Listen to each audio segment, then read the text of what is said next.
Matt Lenihan, Boxing Social, in association with Empire Fight Store and Our Kings. Ben Shalom, it's been a while since we caught up. I bet you're relieved we're just here. With all the talk, all the weeks, talk sport, rounds, what's going on? How relieved are you that we're actually here now and it's fight week rather than that we're still talking about the intricacies of this fight? I'm looking forward to it. It's been a fight. It's been 6 months in the making. It's been awful. So there was a controversy at the first fight. There's been the Queensbury stuff. There's been the round stuff. We're here.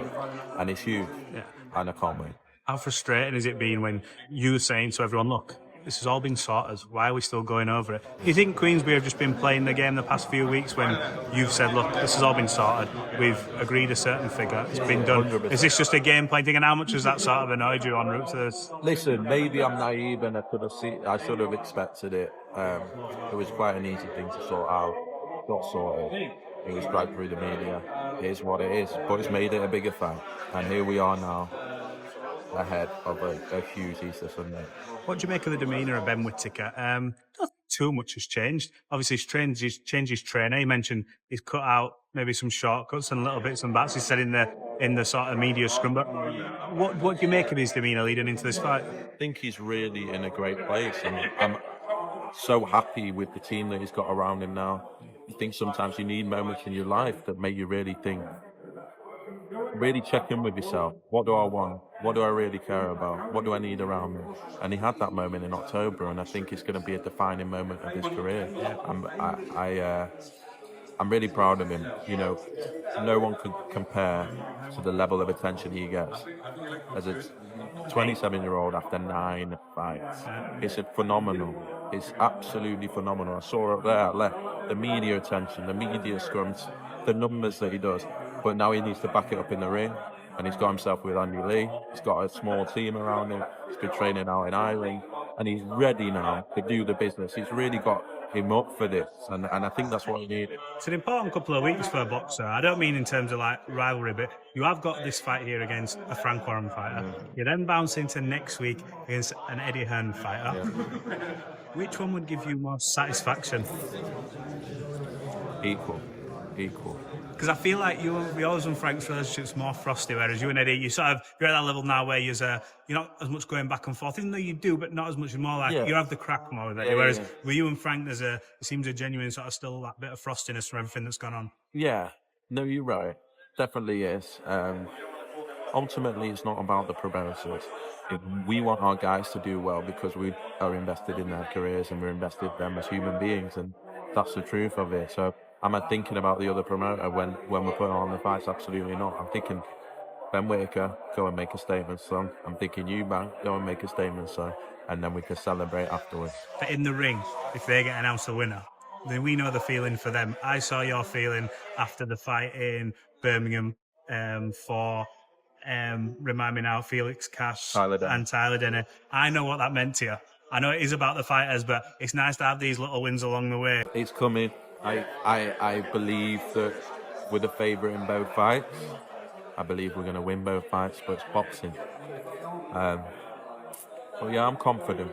I'm very confident, and I'm looking forward to it. And to be honest, it's a pleasure to be involved in shows of this size. I think we've got the biggest show of the year so far on Sunday, and then we got the biggest show of the year, full stop, the week after. There's such a lot made for next week. The numbers, I'm sure, behind the scenes. What are they like when you look at them? Is it mind-blowing to you? Still new in the game. You put big shows on, but nothing like this. Is this just taking you aback a bit? Yeah, I think it's gone so mainstream. It's ridiculous. Like I've been in boxing a long time, and I've never been stopped so much. I've never been asked so much. I can't walk down the street at the moment because of Eubank Ben. That's great. It's okay. But it's because of Eubank Ben. I've got under no illusion, it's just gone absolutely mental. I've got every man and his dog asking about it. It's great for British boxing. There's not any country that can compare to the UK in terms of having a fight that really stops the sporting world, and that's what it's going to do. And the positive now, I want to start on a positive for this. Chris Eubank Jr. at the press conference said, I will pay them undercard fighters. When nobody else was doing anything, they said, oh, look, they got them back out on the cards quick. He said, no, I will pay. last night, tweets were going out, and he said, look, this is the list. Some people now need to contact me who maybe didn't believe it was him or whatever, but what's that say about him? The fact he's dipped into his own pocket. He doesn't have to. He's not obliged to. Wasn't on him why the fight didn't happen last time, but he has then gone into his back pocket and gone, I'll give it. He does what he says all the time, good and bad. He doesn't give a fuck. And he felt strongly about that. I knew he was going to do it. People say he didn't have to put it out. He put it out because, not to show off, but because he thought it was the right thing to do, and to maybe, in his head, show others how to do things. And yeah, I thought it was a phenomenal gesture. He's a great guy. He's focused on the fight. I think he's been classy throughout the build-up. And I can't wait to see him next week. The sideshow to this obviously been talks about senior. Does it disappoint you that? Because that seems more away from the fight, more of a personal thing in his life, which really, I almost look from the outside and go, yeah, it'll build the tension, but should it be kept behind closed doors, that side of things? Yeah, I think so. I think, look, they've been through a lot, the family, should stay behind closed doors. I don't really want to get into it. Chris has got a massive fight. It's nothing to do with boxing. And that's all he's focused on. He's always been adamant this fight will happen. We know what happened last time. You don't foresee any roadblock between now and next week where you go, nothing really can derail this fight barring an act of God. Barring a failed drugs test, there is no issue with this fight next week.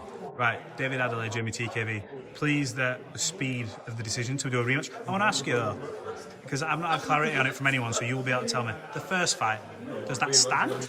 Was that a no contest? As it stands, which I cannot understand whatsoever. If you're going to admit a mistake, order an immediate rematch, call the referee in the board, then how can the decision stand? So, as it stands, I don't know what they're doing, and I'm disappointed by it. It should be a disqualification or a no contest. Because surely if they rule the rematch, that's almost an admittance of 100%. fault. Is that am I or am I? No. And it was the defining punch that decided the fight.